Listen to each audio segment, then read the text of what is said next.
সাহেবকে বলেছে দাড়িগুলো ছোট করে নিতে হবে,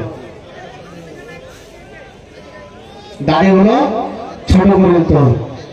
সব মহিলার কথা বলি না আমি, কিছু কিছু মহিলা রয়েছে, মেয়ে রয়েছে কি যে আমার স্বামীটা চকচকে থাকুক, মুখটাতে দাড়ি না থাকুক, ইয়ং হয়ে থাকুক, মজা আলাদা। তো এইরকম ভাবে সে মেয়েটি বলছে কি যে তোমার দাড়িটা ছোট করে নাও। আচ্ছা বলেন তো, তাকে তালাক দিয়ে দিবে সে স্বীকার, কিন্তু দাড়ি কাটবে? বলে যে দুনিয়াতে বোকা হবে সে দাড়ি কাটবে তার স্ত্রীর কথা শুনে। সে কবি বলছেন,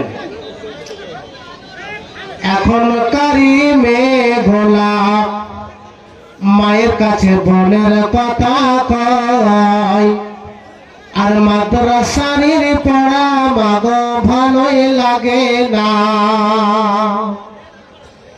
এখনকারই মেয়ে গোলাপ মায়ের কাছে বোনের কথা কয়, আর মাদ্রাসার পড়া মাগো ভালোই লাগে না।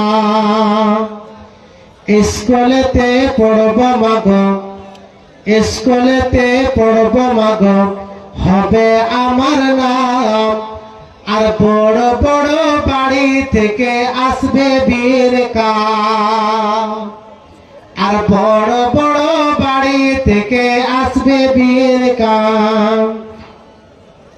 আমি হিরো জামাই নেব মাগো, আমি হিরো জামাই নেব মাগো, মোটরসাইকেলে চড়ে যাব। আমি হিরো জামাই নেব মাগো, মোটরসাইকেলে চড়ে যাব।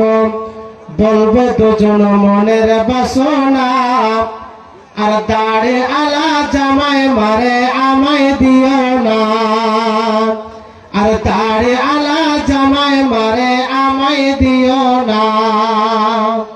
তোবা তোবা তোবা করি আমার হলো লম্বা দাড়ি, হিসাবে আমার যে ইমান, ফরিয়াদ করি মওলা তোমারে দরবার। এখনকারই মেয়ে গোলাপ মায়ের কাছে বোনের কথা কয়, আর মাদ্রাসার পড়া মাগো ভালোই লাগে না, আর মাদ্রাসার পড়া মাগো ভালোই লাগে না। হয় কেন বলে? অবশ্যই এই মোবাইল